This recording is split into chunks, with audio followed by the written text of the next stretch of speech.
Hello, AP Chemistry. I am recording not live to you here from my living room. I'm going to go over some of the comments that I got when I asked you for feedback of what you might be confused on, and I am going to eat some sugar babies while I do that.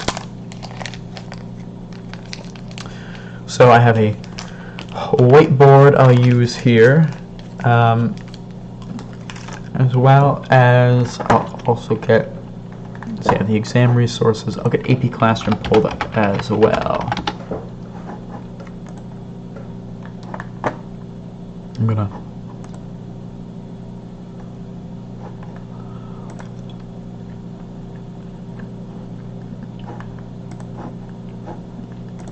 leave me alone. Alright. So go to AP Classroom, yep, and I'll go to the progress checks, and I will run through those.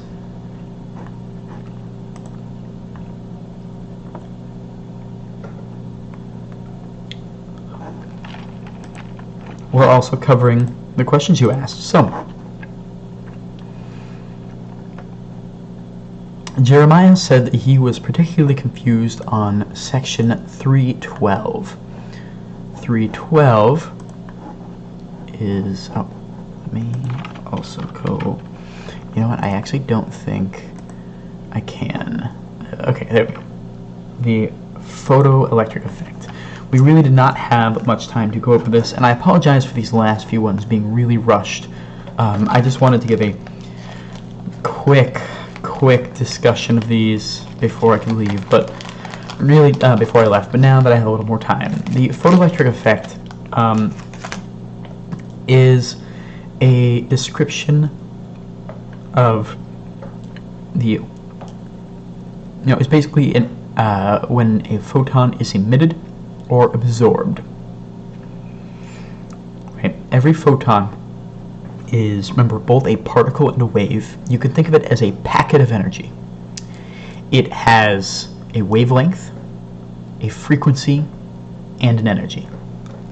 And we can use two formulas to solve for these. Our formulas are energy equals Planck's constant times frequency. And then the speed of light equals wavelength times frequency. So you're given Planck's constant on the AP exam for multiple choice and for open response. You should always have this pulled up when you're doing these problems. Speed of light is also given to you. So for this case, right, I have a few situations. One where, actually, let me put this up on one side and put this up in the other.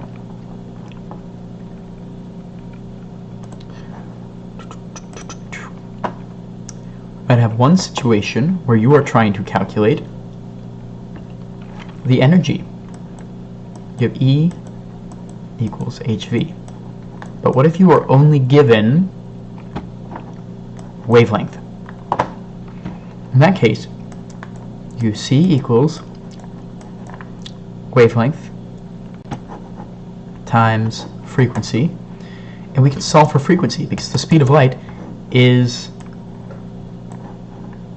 a known quantity, 2.998 times 10 to the 8th. So we would actually say frequency equals speed of light divided by wavelength. Then we can plug that in here. E equals H times the speed of light over wavelength. You put your wavelength in, the unit should be in meters here. Right, so for example, if you had 530 nanometers, then you would do 530 times 10 to the negative 9th meters. Your speed of light, 2.998 times 10 to the 8th, multiplied by Planck's constant, 6.626 times 10 to the negative 34th. joules per second. This will give you, right, your energy. Now, Planck's constant is a constant, and the speed of light is a constant. So if you needed to calculate wavelength, right, a few options you might have for wavelength would be, right, again, if you're given frequency, just the speed of light divided by frequency, you're rewriting that equation. But if you're only given the energy, you just do this in reverse. You once again solve for frequency. Frequency on the first one equals energy over Planck's constant. Now you can solve and put the number in, but instead of calculating a number and then retyping it, it's usually better just to rewrite the equation this way. It will be faster in the long run. So if frequency equals E over H, and lambda equals C over V, you could do lambda equals the speed of light over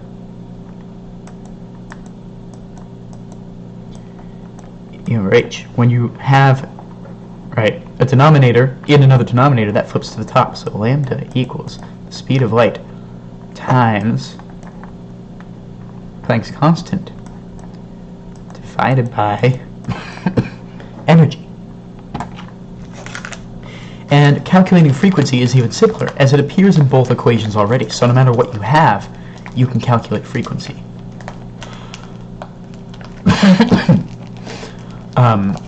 Anytime a photon is emitted, right, it is a particle of light that is at a certain wavelength. Now, these calculations for non-light waves, right, will be different. For example, sound doesn't travel at the speed of light. Right, it travels at the speed of sound. But even then, the exact sound will depend on, it would depend on the situation. So you would actually have to solve for that. So you could solve for the sound if you knew the wavelength and the frequency. But we're going to stick with just light and just things on the electromagnetic spectrum. So you will always have C as your speed. So you don't really need to worry about that. Jeremiah, I'm hoping that was good. Next, I go through, alright, Sydney asked a question. So, identify whether or not something has a London dispersion forces. Okay, so first off, I know this might fly in the face of the thing I'm about to address, but all molecules have London dispersion forces. Molecules. Right. London dispersion forces are just a random dipole being caused by electrons spending more time on one atom than another. So when you're talking about what what force does water have? Right. What force does water have? Well, it's not just hydrogen bonding. It's hydrogen bonding and London dispersion forces, we call LDFs, because even as strong of a dipole as it is, it can always randomly be stronger.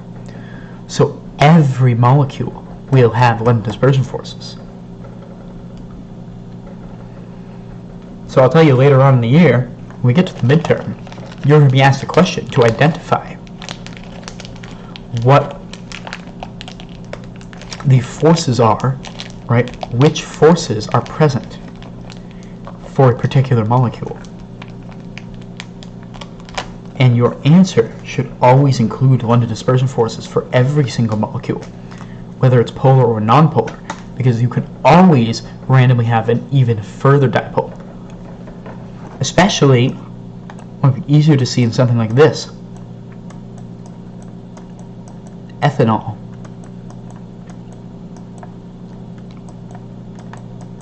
and that one has an additional 3 carbon hydrogen bonds. This might be the primary bond, and of course this bond can also get random London dispersion forces, but you could also randomly end up with a dipole here. Right, from the London dispersion forces. And that dipole might only last for a fraction of a second. But it's still there, and if you have, trillions upon trillions upon trillions of these, again, if you have a sample of it, you're probably near the amount of a mole, which means you have close to 10 to the 23rd of that chemical. So from there, right, you just have so many instances for that to happen that it's essentially always going to be happening with some of them, even if it's unlikely.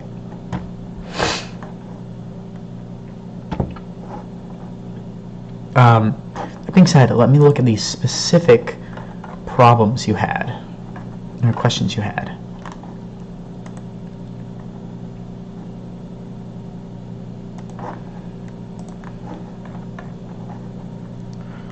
So under the multiple choice questions, you were specifically asking about 4 and 13 and 14. Now, here's why allotrope 2 doesn't have that. Allotrope 2 is not a molecule. These London dispersion forces only work if they are interacting with other molecules. But all of allotrope 2 is connected through chemical bonds. There are no other molecules for that dipole to have an interaction with.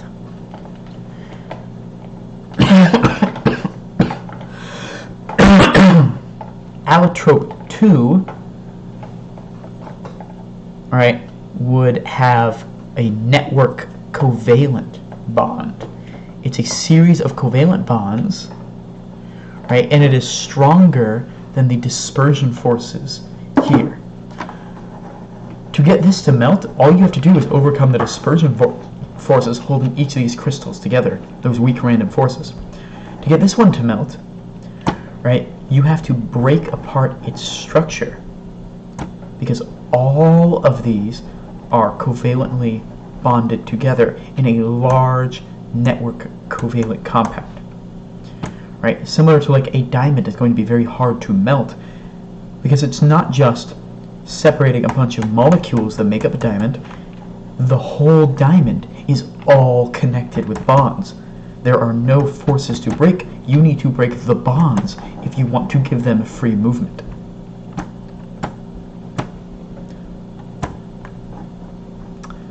Alright, 13.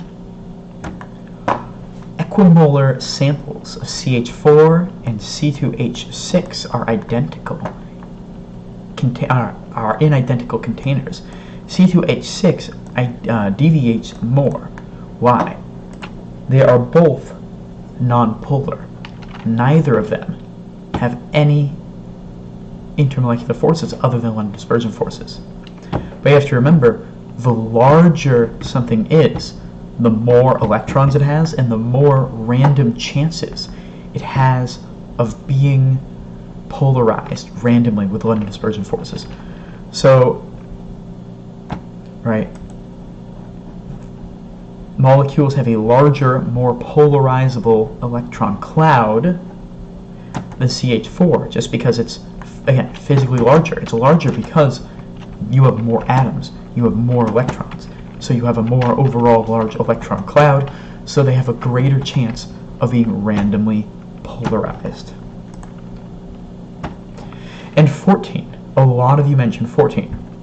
The gases CO2 and NH3 can be liquefied at 20 degrees Celsius by compressing them to sufficiently high pressures.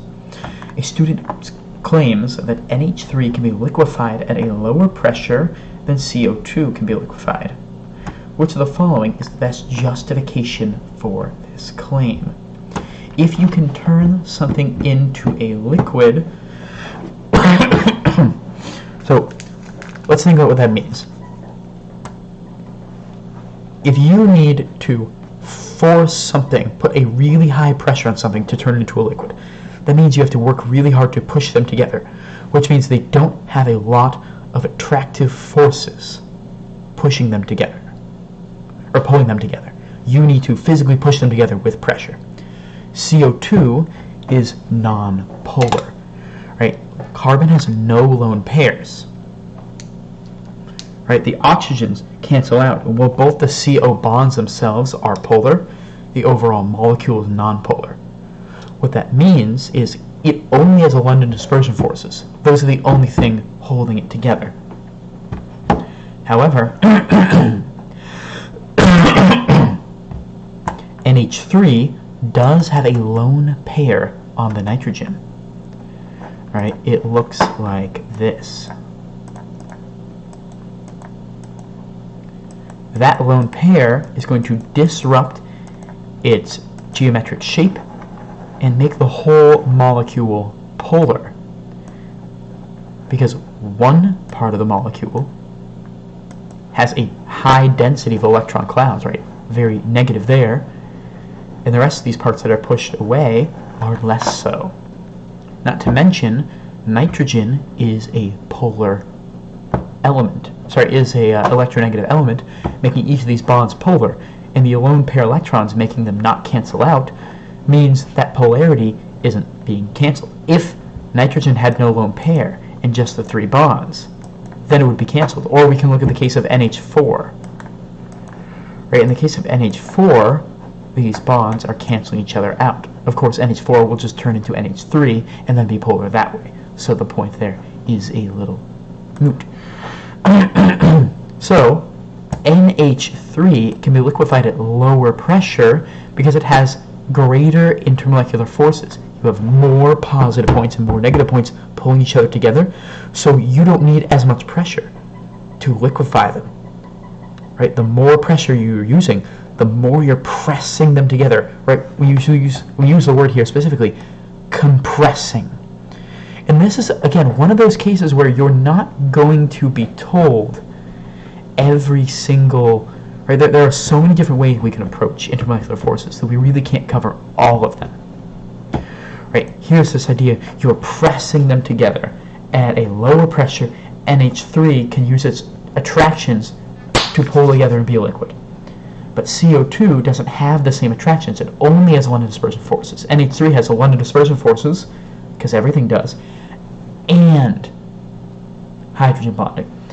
Right? And so CO2, when you get it close, doesn't just pull together. Right? You have to get it really close for it to pull together. One of the last ones that was mentioned a lot was 30, so I'll jump ahead to this. Actually, this is just using the E equals HV that we were talking about. So, with one of these problems, right, we have E equals HV, and we had C equals lambda V. So let's look at what we're asking. Which of the following could be the energy of a photon in the visible range? Okay, actually, this one doesn't even need that calculation. Never mind. So, let's think about this. The ultraviolet range goes from 10 to the negative 19th to 10 to the negative 17th. The infrared 10 to the negative 22nd to 10 to the negative 19th. There is a small range in between these two 10 to the 19th numbers. Right, so what's not in this range? Well, it's essentially everything just in 10 to the 19th, specifically between 4 and 5. Or sorry, between 3 and 5, aka 4. 4 times 10 to the negative 20th would be in this range here. It would be infrared. 21st would also be in this range. 9 times 10 to the negative 19th is greater than this, so it would be in the ultraviolet. 4 times 10 to the 19th is in neither of those ranges and is in fact in between these two, meaning it is the visible. As visible is in between ultraviolet and infrared, right? Violet is the last part of visible. Ultraviolet means beyond violet. And infrared right? Red is the other end of visible. Infrared means before red.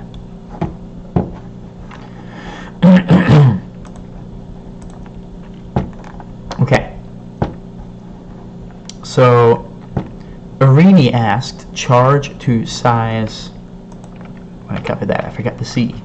Charge to size ratio, real and ideal gases, deviating from ideal behavior, chromatography cuvettes, and then 14 and 30, which we covered. So for this, I'll hop over to my whiteboard and film these ones. Alright, so let's start off with charge to size ratio. Okay, for these, it's just Coulomb's law. Coulomb's law, C1, C2 over R. I think technically it's R squared, but it doesn't really matter. It's more just as R goes up, right, the term goes down. This is the attractive force holding them together. As R goes up, the force holding them together goes down. So like I said, Coulomb's law does not go away. It's going to pop up over and over and over again. One of the most important topics of the year.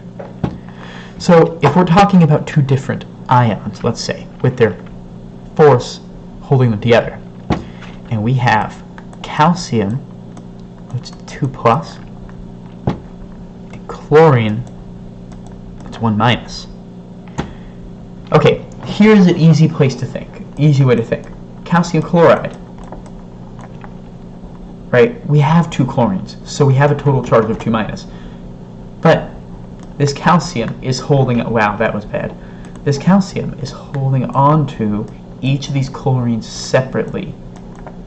So that's each of these charges. So we have charge 1, we have charge 2. Charge 2 is smaller. It's half the strength of charge 1. The distance between them, right, well, that's all going to be relative to something else. So let's look at another element then. Calcium and fluorine.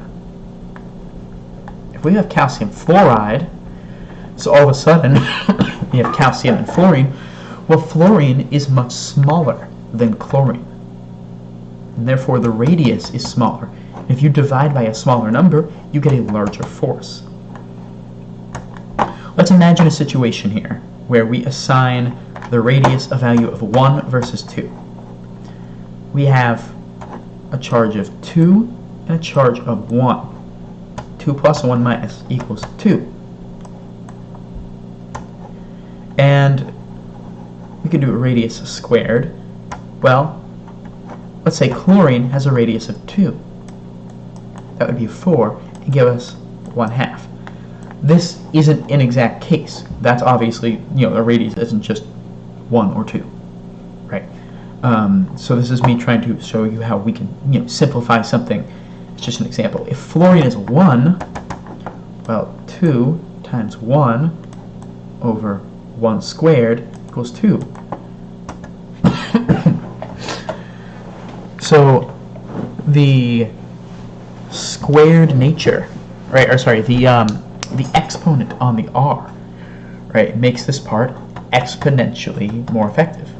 And so you have to look at not only what are the biggest charges, you also have to look at what is the smallest radius. Now, that being said, these radiuses aren't going to be hugely different from each other. So the most important thing first is still the charge. But then after the charge, the next most important thing is the radius. Generally, right, these charges are going to be stronger. You do have to pay attention to some cases, right? So for example, most 2 plus and 2 minus ions are insoluble, but sulfate is usually soluble. Well, that's because we have sulfate,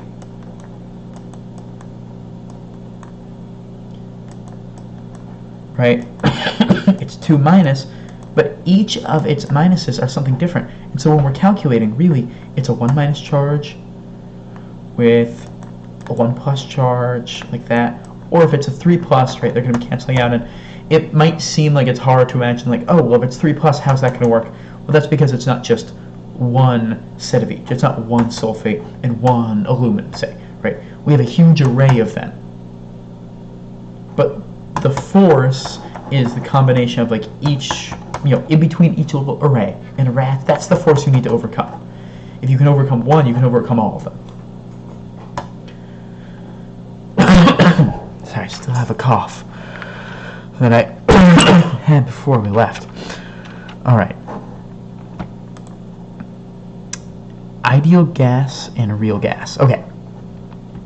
So, ideal gas. PV equals nRT. This makes assumptions that gas has no collisions. Each atom, or let's say particle, has no volume, or negligible volume. That is not to say that gas has no volume. Obviously it does. That's what the V is. But if the gas, if the particles have no volume, that means they're not getting in each other's space. No attractions or repulsions. And really, when we say collisions are elastic, right, there's no energy change, really we're saying no collisions. Well, oh, wait, we already said no collisions at the top. There are different ways we can cause deviations. So, if something, let's look at these first two, because they're kind of the simpler. If you have really high attractive forces, right? Strong intermolecular forces. This is no longer true. Then you do have attractions, right? And so as they're passing by each other, they're slowing down, right? And you actually end up with fewer collisions because they're being attracted to each other and you're slowing down that movement as they're going. This might lead to a lower pressure than you expect if you have a greater number of attractive forces. Then, particle has no volume. As far as these are, right, they're really spread out, gas particles. So if it has a really small volume, the volume is basically negligible because the space between it and the next gas particle is large enough that they're not getting each other's space unless you have a really, really big gas. If you have a very large gas, and some of them are large, then that's no longer true. They are getting in each other's space, creating more collisions. Increased collisions raises pressure. Everything else just has to do with more collisions. You raise temperature a bunch, everything's moving fast, and it's hitting each other really fast, right? Right? It's moving slow, it goes around each other with no collisions. If it's moving fast, you can't help but colliding. Right? I mean, if you want to test that, I don't know, get a bunch of people to walk in the hallway slowly and see as people behave like normal people and don't bump into each other. Then tell everybody to run really fast, they're going to bump into each other, right? Pressure, low volume, right? Really low volume means there's not a lot of space. So take 50 people and put them in the gym, and they can probably walk around without bumping into each other. Take 50 people and put them in my classroom, they're going to bump into each other. And then moles. High number of moles. Again, similar thing. Just you guys in my classroom, you could probably get around without bumping into each other. Put 50 people in, they're going to bump into each other. More collisions. This increases pressure because pressure is based on collisions with the wall. Right? So if we have more collisions, right, temperature raises, we're moving faster. Moles raises, more collisions. Volume decreases, more collisions with the wall, increasing pressure. If they go down, right, if volume goes up, you have more space, it gets more ideal. Moles go down, fewer particles, more ideal. Lower temperature, more ideal because they're not colliding. Right, they're not moving as fast. So they're colliding with the wall and each other less frequently. Now, they're always colliding with the wall a bit, but the idea is that by not bumping off from one another, right? Like, let's say I'm bouncing back and forth from one side to another. But if all of a sudden, right, and so I have a collision here, collision there, collision here, collision there, this set ideal behavior. If I collide with something, all of a sudden, right, then I'm getting that collision twice as fast. Even if it's just going by, they're both, right, they're both going back to the wall faster. So what we say is elastic collisions, as in there's no energy imparted, and so even if they do collide, it's not causing one to go, faster or slower, and so it doesn't change the number of collisions we have with the wall. Obviously, all of this is not true, but the more collisions we have, but gas is largely ideal, not completely ideal, largely ideal until you get to more extreme conditions. It's always going to be not ideal to some small extent. Let me see how long I've been recording. 30 minutes. Okay, I'll keep going. You guys can watch this on 2x speed. Let me finish this stuff real quick. All right, deviating from ideal behavior. Okay, chromatography cuvettes. Okay, chromatography is basically just, right, you can have paper chromatography, and I'm really saying I might have, okay,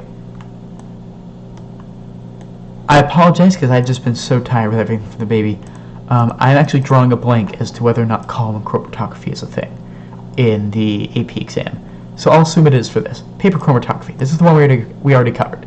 Generally, the paper will be polar because paper is polar. It's made of cellulose.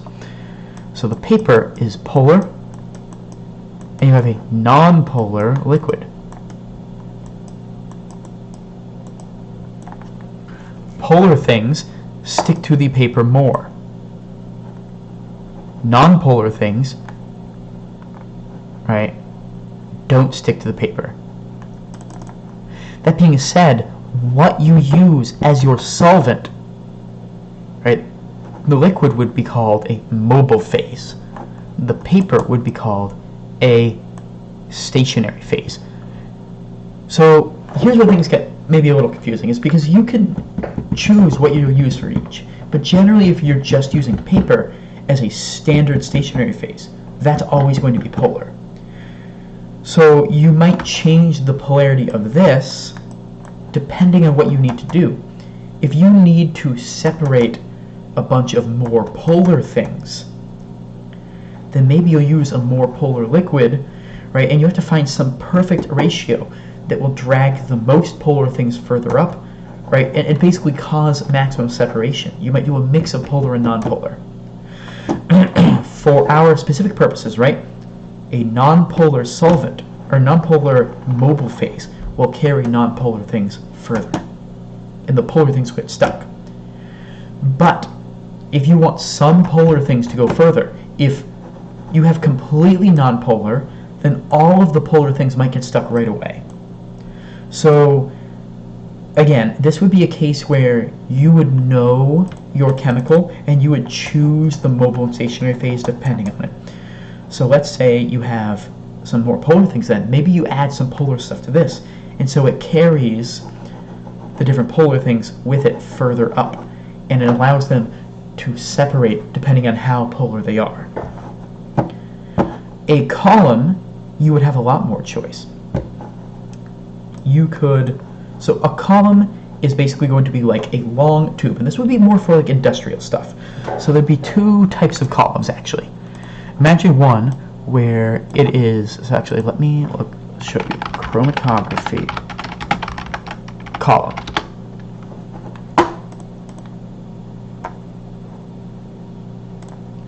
Here's a chromatography column. You would pack a chromatography column with some sort of phase. The column itself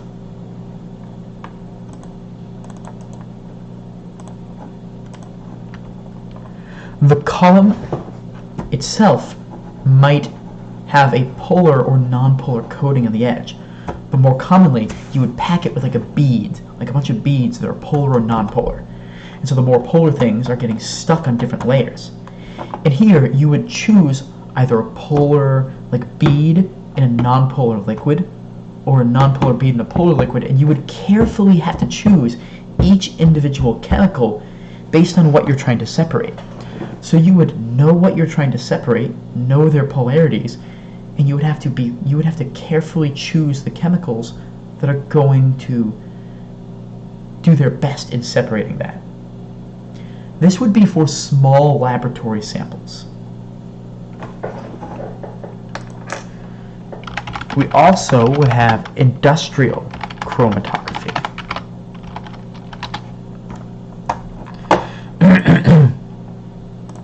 Industrial chromatography is big.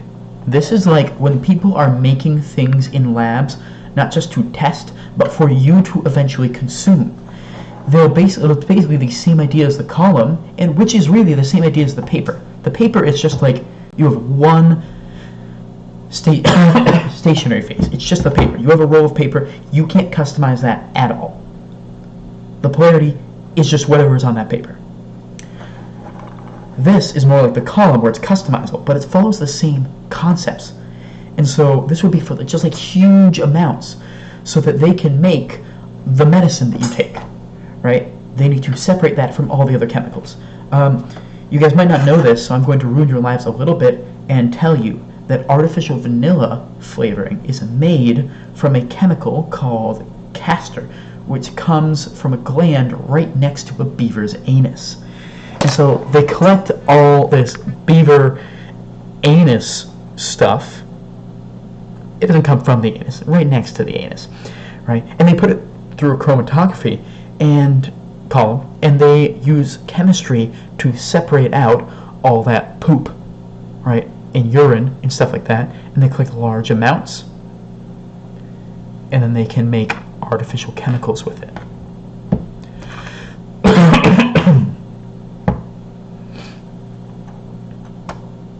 So there you go.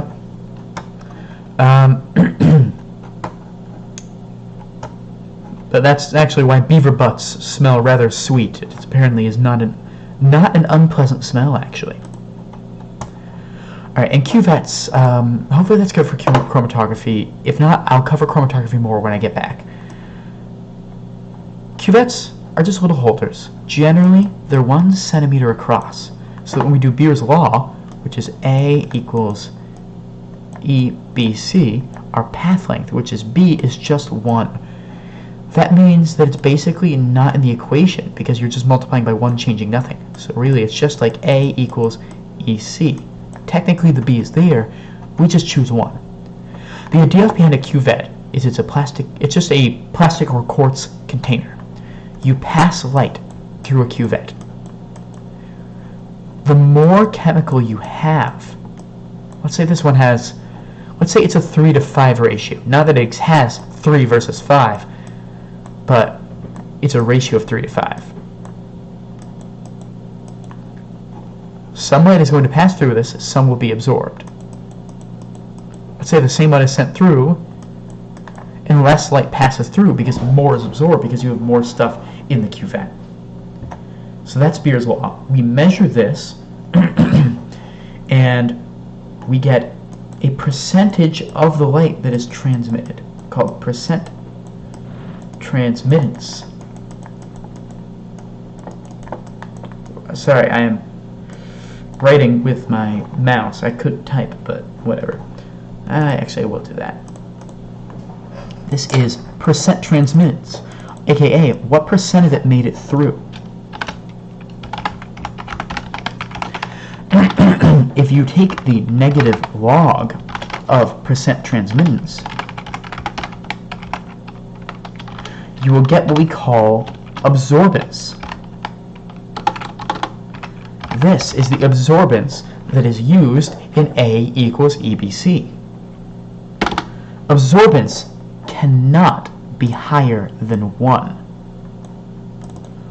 Right? In absorbance, absorbance of 1 means 100% of the light is absorbed. That being said, when we go into the lab and use our Spec 20 instruments to find absorbance, you might see an absorbance higher than 1, but that actually can't happen. So what that means is it's actually too high of a concentration to read, because if 1 is 100% of light being absorbed and you get 1.25, well, you can't absorb more than 100% of the light. That's not possible. So absorbance, right, can be plotted linearly with concentration, where E, which is a constant, is our slope. The slope doesn't change from point to point, so you might change your concentration and get a new absorbance. The E will still be the same because it's constant, and therefore it's a slope. We will use this as a line formula to solve for E later, again, when I'm back. I'm going to call it a night for now. If you have any other questions, let me know. I'm going to upload this to YouTube and then send you guys a link. Have a good night.